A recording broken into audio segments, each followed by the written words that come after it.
Hello, hello, my beautiful beloveds. Welcome to another episode of Quickies with Sadie. Thank you so much for your presence and for being here. Today, we are going to talk briefly about giving and receiving. This is such an important piece of sacred sexuality and something that a lot of us have a hard time with, receiving especially. We can get very caught up in the giving, and I think there's a lot to be said about that and something to really explore for yourself if that's where you find yourself in always wanting to be the giver and not able to receive pleasure from your partner. How does that show up in other areas of your life, I wonder? Where else are you not able to receive pleasure, bounty, abundance, joy, and what's on offer from the universe, right? A lot of us are very shut down to receiving love and abundance, receiving joy, receiving all of the bounty and beauty of this gorgeous experience, this human life.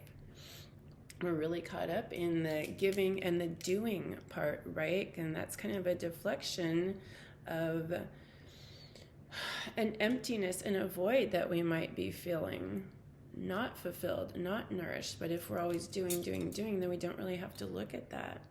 We don't have to allow that in. There is something that I just tapped into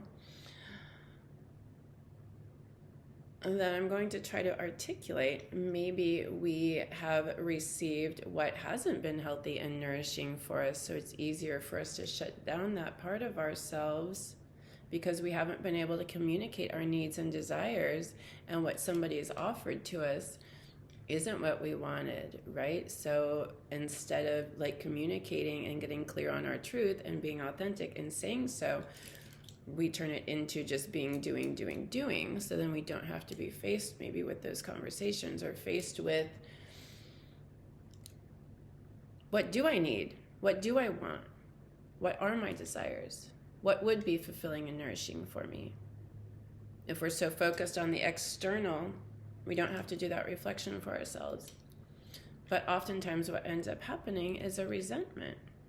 We think we're the giver. We think we are happy that way, and then we find out that we are lacking. Actually, we're maybe doing from a place of lack. This is a really common pattern for people. If I just do, if I give, these people will need me, and I'll have a sense of belonging and worthiness, right? I'll feel loved and held if they need me, if they're receiving from me, right? That's how people will create a connection that way. And then they end up down the road feeling resentful and bitter because they're feeling like they're giving and not receiving, right? So it's a slippery slope. And a really important way to balance this is to learn how to receive more, learn how to communicate, learn what it is that we want to receive, right?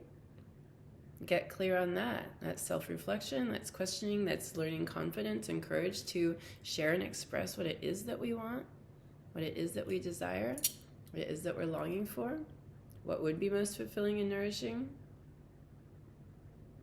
I have found myself in that situation where I've really practiced and done a lot. Women really have a hard time receiving the masculine because we're very shut down due to a lot of inherited intergenerational trauma, energies that are passed through, a lot of violence perpetrated on women, sexual abuse that so many women are dealing with, their own resentment and anger towards the masculine energy or towards themselves, their own insecurities, unworthiness. There's so much that goes into it, right? We'll save that for another show, but so they have a really hard time receiving, and then here's the masculine wanting to give and do, and she can't receive, and we're like, it's not working, and then there's a frustration and a tension. So, for me, when I started recognizing that, I recognized my body was just shut down. It wasn't able to receive, and I was like, and there was a tension and a fear, and I had to really get very conscious and present with that and just relax and go into that tension and into that fear, because it wasn't logical. It didn't feel like it was my fear. It was something that I had taken on, right? breathing into that space and just really opening, and allowing the masculine in, allowing that energy in, right? But it was a practice and a process. But then there's also the discernment and discrimination and knowing like, okay, yeah, so we can allow in, but maybe not all energy is something we want to allow in, right? So we need to get clear on that. We don't want to receive everything, right? Some energy just isn't right for us. So there's a real learning of ourselves, and there's a lot of self-reflection that goes on here. And I really want to open that up for us and help us to explore that for ourselves. Am I able to receive nourishment from the universe? Do I allow love in? When somebody gives you a compliment, how do you react to it? Are you able to receive it and take it and say thank you? Somebody gives you a gift. Are you like, oh, wow, great, thank you so much? Or do you feel awkward and uncomfortable and weird opening the present in front of them because it's just like, all eyes are on you, right? So look at that for yourself. And how does that show up in your sensual and sexual encounters and expressions, right? When you're doing self-pleasuring, is it all about that outcome? Is it all about the doing? Or are you able to receive in the nourishment of your own touch and your own energy and your own self-love and attention, right? That's what this daily self-pleasuring practice that I keep talking about is all about. It's allowing our own energy, allowing ourselves to love ourselves and nourish and cherish ourselves and to give ourselves pleasure, right? Can we receive that? Or is it all about the doing and the orgasm, the end result? Which is part of why in this self-pleasuring practice, I also recommend not finishing, right? Not taking it to completion, just allowing ourselves to love and review ourselves and cherish and nourish and sensualize ourselves, right? It's a beautiful, reverent practice. Are you allowed to do that? And some people have a hard time with that, slowing down and just being conscious and present with themselves. So let's look at our motives. Let's look at our the energy behind our giving and receiving, or a lack thereof. Maybe you're always the one wanting to receive and you're never giving and doing. How does that show up in other areas of your life? It tends to be as we do one thing can be how we do a lot of things. So it can tell us a lot. And this is also why moving into a self-pleasuring practice, a lot of wisdom can open up for you as you start to recognize how you are connecting with yourself, right? And you're like, wow, how does this show up in other areas of my life? Where am I blocked? Where am I limited? Where am I stuck and stagnant? Where am I not able to receive? Where do I have a hard time giving? Maybe it can be that too. So maybe you feel awkward and uncomfortable and you're not sure how to give. Will you be received? So maybe you're blocked around that. Does this other person even want to receive, or does the universe want to receive my gifts? Again, we take this to the bigger. This is the micro looking at the macro.